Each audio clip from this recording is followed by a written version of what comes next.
boy. Vroom, vroom.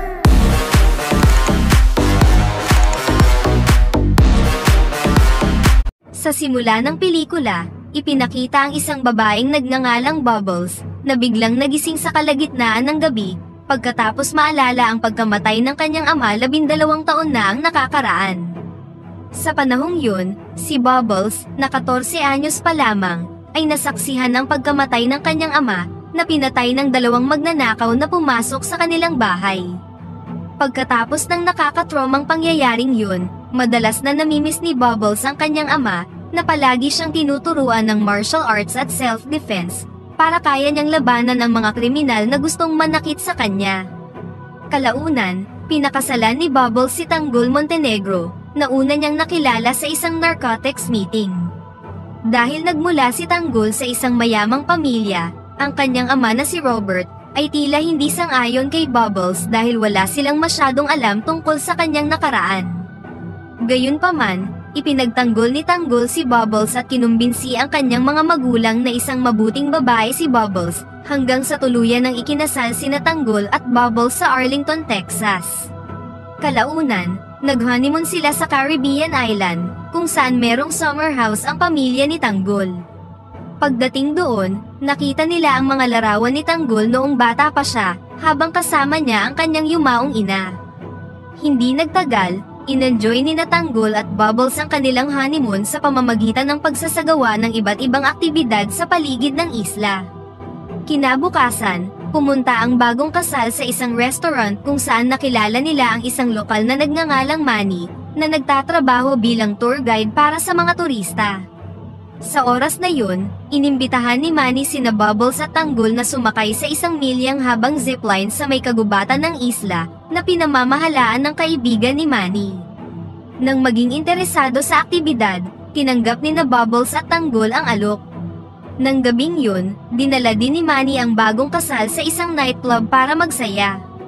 Habang sumasayaw at nag-e-enjoy sila sa musika, si Big Biz, ang gangster leader sa lugar, ay nagpakita ng interes kay Bubbles at sinubukan siyang ligawan. Nang makita ito, sinubukan ni Tanggol na pigilan si Big Biz. Sa kasamaang palad, hindi pinansin ni Big Biz ang mga babala ni Tanggol at iginiit na gusto niyang maisayaw si Bubbles, na humantong sa isang komprontasyon. Sinubukang mamagitan ni Manny, ngunit tila walang kabuluhan ang kanyang pagsisikap, dahil galit na galit si Big Biz at sinuntok niya si Tanggol. Dahil sa maling pakikitungo ni Big Biz sa kanyang asawa, napilitan si Bubbles na gamitin ang self-defense skills na itinuro sa kanya ng kanyang ama. Sa pagkakataong yun, nagulat sina Tanggol at Manny sa mga aksyon ni Bubbles. Kahit pauwi na sila, patuloy pa rin itong binabanggit ni Manny dahil sa labis na paghanga. Kinaumagahan, nakipagkita si Manny kina Tanggol at Bubbles sa kanilang bahay, at ipinaalam sa kanilang dadalhin niya sila sa lokasyon ng zipline sa kagubatan. Pagdating doon, si Bubbles, na may takot sa heights, ay nag-aalangang sumali, ngunit pagkatapos siyang bigyan ng katiyakan ni Tanggol at Manny, sa wakas ay nagkaroon na siya ng lakas ng loob na subukan ito. Sa hindi inaasahang pagkakataon, nalaman ni Bubbles na hindi naman talaga nakakatakot ang pag-zipline, kaya niyaya sila ni Manny na pumunta sa mas challenging na zipline location. Pagdating nila sa lugar, si Tanggol ang unang sumubok ngunit bago pa man siya makarating sa dulo, biglang naputol ang lubid na sumusuporta kay Tanggol, dahilan para mabitin siya sa zipline cable. Nang makitang nasa panganib ang asawa, nagpanik si Bubbles, habang si Manny naman ay sinubukang iligtas si Tanggol. Sa kasamaang palad, limitado ang mga rescue equipment ni Manny, dahilan para mahirapan siyang mailigtas si Tanggol, na kalaunan ay nahulog sa kagubatan. Nang walang sinasayang na oras, agad na tumakbo si Bubbles sa gubat para hanapin ang asawa. Doon, nagulat si Bubbles nang makitang walang malay si Tanggol at bali-bali rin ang kanyang paa. Bukod dito, narealize din niyang nawawala ang perang dala ni Tanggol, at agad na naramdamang merong mali sa kanyang aksidente. Sa kabilang banda, agad na tumawag ng ambulansya si Manny para dalhin si Tanggol sa ospital. Nang sinubukang samahan ni Bubbles ang kanyang asawa, ang isa sa mga tauhan ng ambulansya na nagngangalang Omar, ay pinagbawalan siyang pumasok at sinabing isa itong medical procedure sa kanilang lugar. Nagbigay lamang si Omar ng business card ng ospital kung saan dadalhin si Tanggol. Dahil wala nang ibang choice, nanghiram na lang si Bubbles ng motorsiklo para sundan ang ambulansya sa likuran. Sa kalagitnaan ng paglalakbay, naaksidente si Bubbles, dahilan para maantala ang kanyang pagdating sa ospital. Habang nagpapanik, tinanong ni Bubbles kung nasaan ang treatment room ni Tanggol, ngunit ipinaalam sa kanya ng receptionist na walang pasyente doon na merong ganoong pangalan. Dahil dito, sinubukan ni Bubbles na hanapin ang kinaroroonan ng asawa sa ibang ospital. Gayunpaman, nakapagtatakang walang ospital ang tumanggap kay Tanggol bilang pasyente. Nang maramdamang merong kahina-hinala, inireport ni Bubbles sa pulisya ang pagkawala ni Tanggol upang maimbestigahan kaagad ng awtoridad ang kaso. Sa sumunod na araw, si Robert at ang kapatid ni Tanggol na si Sandy ay dumating sa Caribbean Island matapos marinig kay Bubbles ang tungkol sa pagkawala ni Tanggol. Agad silang pumunta sa police station kasama si Bubbles upang magtanong tungkol sa pag-usad ng investigasyon sa kidnapping ni Tanggol. Doon, nakilala nila si Chief Ramon, ang pulis na humahawak sa kaso. Matapos ikwento ni Bubbles ang lahat ng mga detalye ng insidente, kasama na ang pagkawala ng lahat ng dalang pera ni Tanggol pagkatapos ng aksidente, sinabi ni Ramon na talagang puno ng mga mapanganib na kriminal ang isla, at karaniwan lang sa mga kriminal na dukutin ang mayayamang turista tulad ni Tanggol. Hindi nagtagal, pumunta sina Ramon, Bubbles at iba pa sa zipline location kung saan naaksidente si Tanggol. Mula sa testimonya ng isang empleyado na kinwestiyon ni Ramon, inamin nilang wala sila sa lugar nang mangyari ang aksidente. Labis itong ikinagalit ni Bubbles hanggang sa tangkain niyang atakihin ang empleyado, na halatang nagsisinungaling sa pulis. Agad na pinigilan ni Ramon si Bubbles at pagbalik nila sa police station, pinakita niya ang video ng pakikipag-away ni Bubbles sa nightclub noong isang gabi. Pinaalam ng pulis na nasangkot siya sa pinakadelikadong gang sa lugar, at maaaring kinidnap si Tanggol ng mga miyembro ng gang na galit sa kanya. Sa sumunod na araw, sinimulang ipamahagi ni Bubbles ang mga larawan ni Tanggol, at nagtanong tungkol sa kanya sa mga residente sa isla. Gayunpaman, tila walang kabuluhan ang kanyang pagsisikap dahil walang ni isa ang umaaming nakita si Tanggol. Dahil dito, nagpasya si Bubbles na imbestigahan ang kaso gamit ang kanyang sariling pamamaraan. Ang una niyang ginawa ay pumunta sa lokasyon ng zipline para tanungin si Oscar, ang empleyado ng zipline. Dahil tumanggi pa rin si Oscar na sabihin ang totoo, agad siyang itinali ni Bubbles at balak siyang ihulog sa kagubatan tulad ng naranasan ni Tanggol. Nang makitang nagpapanik si Oscar, nirecord siya ni Bubbles habang inuutusan siyang sabihin sa kanya kung ano talaga ang totoong nangyari kay Tanggol. Sa takot na talagang ihuhulog siya ni Bubbles, inamin ni Oscar na nagsinungaling siya sa panahong kini-question siya ni Ramon. Inamin niya din na inutusan lang siya ng mga gangster sa isla, na magdulot ng aksidente kay Tanggol habang nagzi-zipline. Gamit ang recording ng pag-amin ni Oscar, agad na pumunta si Bubbles sa police station upang ipakita ang video kay Ramon, at hiniling sa pulisya na arestuhin ang mga salarin. Ngunit ang kakaiba dito, inutos ni Ramon sa kanyang mga nasasakupan na arestuhin si Bubbles sa kaso ng pag-atake kay Oscar, dahil pinilit niya ang zipline employee na aminin ang kanyang mga aksyon, at inutos din na i-deport si Bubbles sa isla. Sa sumunod na eksena, makikitang naka-handcuff si Bubbles sakay ng isang barko, kasama ang isang pulis na magde-deport sa kanya. Matapos ang mahabang paglalakbay, nagpaalam si Bubbles na gagamit siya ng banyo. Pumayag naman ang pulis ngunit sa kondisyong papasok din siya sa CR upang matiyak na hindi siya tatakas. Pumayag si Bubbles at nang makapasok silang dalawa sa banyo, biglang inatake ni Bubbles ang pulis hanggang sa mawalan ito ng malay, saka kinuha ang susi ng handcuff para makalaya. Nang walang pag-aalinlangan, tumalon si Bubbles sa dagat at lumangoy sa Caribbean Island kung saan nawala si Tanggol. Nang gabing yun, pumunta si Bubbles sa nightclub na binisita nila noon ni Tanggol upang hanapin si Manny. Nang makita ang lalaki, agad siyang inatake ni Bubbles at kinwestiyon siya tungkol sa pagkawala ni Tanggol. Iginiit ni Manny na wala siyang alam tungkol sa kaso at sinabing tutulungan niya si Bubbles na mahanap ang kanyang asawa. Kalaunan ay pumayag din si Bubbles, at dahil alam ni Manny na wanted sa isla si Bubbles, nagkusa siyang dalhin ang babae sa kanyang bahay upang doon muna sila magtago.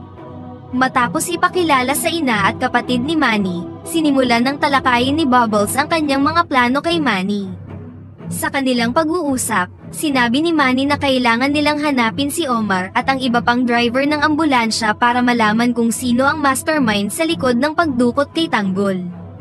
Kinabukasan, dinala ni Manny si Bubbles sa isang lugar na kilala bilang gathering place ng mga gangster sa isla, para mangalap ng impormasyon tungkol kay Omar. Sa kasamaang palad, wala silang nakitang anumang makabuluhang impormasyon, hanggang sa aksidenteng nakita ni Bubbles ang isang flyer na may parehong simbolo ng tattoo sa kamay ng isang driver ng ambulansya. Agad nilang tinignan ang logo, na nabunyag na isang sabungan, kaya nagmamadali silang pumunta sa lokasyon. Pagdating doon, hiniling ni Manny kay Bubbles na manatili sa sasakyan, habang siya naman ay papasok sa sabungan para hanapin ang kinaroroonan ng driver na naghatid kay Tanggol. Sa kabilang banda, nakita ni Bubbles na papaalis ang driver sa sabungan at sumakay ito sa kotse kasama ang isang babae. Pagkatapos nito, palihim silang sinundan ni Bubbles, hanggang sa inatake niya ang driver sa isang bakanteng gusali, at nagbantang papatayin siya kapag hindi niya inamin ang totoong nangyari kay Tanggol. Matapos sabihin ng driver ang kanyang nalalaman, ipinagpatuloy ni Bubbles ang pagbugbog sa kanya hanggang sa mawalan siya ng malay. Ginamit ni Bubbles ang telepono ng lalaki para tawagan si Omar at inutos sa kanyang kaagad na pumunta sa lokasyon. Dahil sa pag-aalala para sa kanyang kasamahan, nagmadaling pumunta si Omar sa lugar upang makipagkita kay Bubbles. Matapos makipagdebate ng ilang sandali, nagalit sa kanya si Bubbles, ibinalibag si Omar sa sahig, bago siya pinatay. Dahil sa ginawa ni Bubbles, sa huli ay muli siyang nahuli ng mga pulis. Itinuring ni Ramon si Bubbles bilang dahilan ng kaguluhan sa isla, at pagkatapos nito ay inutos niyang dalhin siya sa police car.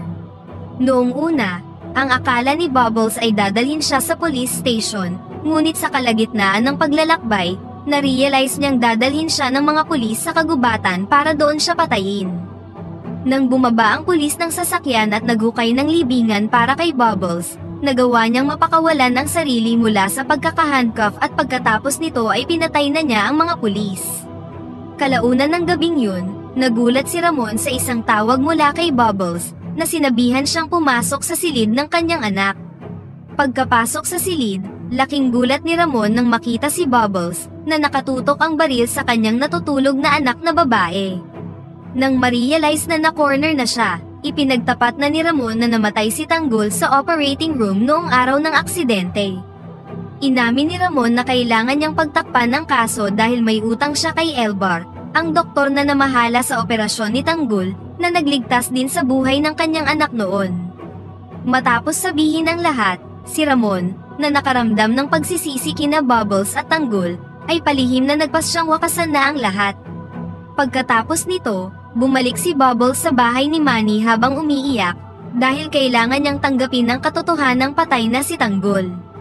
Kinaumagahan, nagpasyang maghiganti si Bubbles sa pamamagitan ng pagpunta sa ospital, kung saan inatake niya ang receptionist na nagsinungaling sa kanya noon. Kaagad siyang sinakal ni Bubbles hanggang sa mamatay ang biktima, bago siya inilagay sa trunk ng kanyang sasakyan at kinuha ang ID ng receptionist ng ospital. Gamit ang ID na yun, pumasok si Bubbles sa silid ni Dr. Elbar at binalot ang kanyang mukha gamit ang isang plastic bag, habang kini-question siya tungkol sa nangyari sa katawan ni Tanggol. Inutos sa kanya ni Elbar na tingnan ang footage ng kamera, na ipinakita ang isang gangster na nagngangalang Silvio Lugo at kanyang mga tauhan, kasama si Tanggol na nabunyag na buhay pa at naka-wheelchair.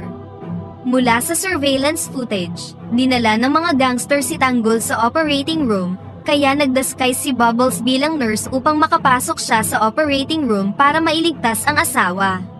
Pagkapasok sa loob, nalaman ni Bubbles na kukunin lang ng ospital ang spinal marrow ni Tanggol para sa paggamot sa kanser na dinaranas ni Silvio. Bago pa magsimula ang operasyon, itinutok ni Bubbles ang kanyang baril sa lahat at agad na inilabas si Tanggol. Habang sinusubukan ni na Bubbles at Tanggol na lumabas ng ospital, agad silang hinabol ng mga tauhan ni Silvio. Nang makalabas sina Bubbles at Tanggol sa emergency exit, biglang nagpakita si Silvio at kanyang mga tauhan para palibutan sila, kaya ginawang hostage ni Bubbles si Silvio, at inutusan ang gangster na ilayo silang dalawa ni Tanggol sa ospital. Sa mga panahong yun, nagbanta si Silvio kay Bubbles na maghihiganti siya, at pagkatapos ay tumalon palabas ng sasakyan para sumama sa kanyang mga tauhan na humahabol sa kanila. Gamit ang gabay ni Manny sa text message, nagawang matakasan ni Bubbles ang mga tauhan ni Silvio, at nakipagkita kay Manny na inimbitahan silang magtago sa isang nayon. Hindi nagtagal, nakarating na din si Silvio sa sinasabing nayon at tinanong ang mga residente tungkol sa kinaroroonan ni Bubbles at ng iba pa. Ang isa sa mga residente ay kaagad na sinabi kay Silvio ang kinaroroonan ni Bubbles, kaya agad na pinalibutan ng mga gangster ang bahay na pinagtataguan ni Manny at ng iba pa. Nang walang pag-aalinlangan, pinatay ni na Bubbles at Tanggol ang bawat gangster na pumasok sa bahay, hanggang sa tuluyan ng makaharap ni Bubbles si Silvio sa isang one-on-one match. Nagtipon-tipon ang mga tsismosa para panoorin ang bakbakan, at pagdating ng mga pulis, hawak na ni Bubbles si Silvio bilang hostage, na hiniling sa mga pulis na arestuhin ang babae. Makalipas ang ilang sandali, dumating si Big Biz at nakiusap sa lahat na huwag magdulot ng kaguluhan na maaaring makasira sa turismo ng isla, na siyang ikinabubuhay ng mga residente. Sinubukan ni Big Biz na hikayatin si Bubbles na isuko ang kutsilyo, at nang sa wakas ay ibinigay na niya ito sa kanya, ginamit ito ni Big Biz para patayin si Silvio sa harap ng lahat. Pagkatapos ay inutusan ni Big Biz sina Bubbles at Tanggol na umalis na kaagad sa isla, at inutusan din ang mga pulis na bumalik na sa police station, na may pangakong babayaran sila ng doble sa binayaran ni Silvio. Sa huling eksena, makikita sina Bubbles at Tanggol na umalis na sa Caribbean Island gamit ang isang speedboat, at dito na nagtatapos ang pelikula.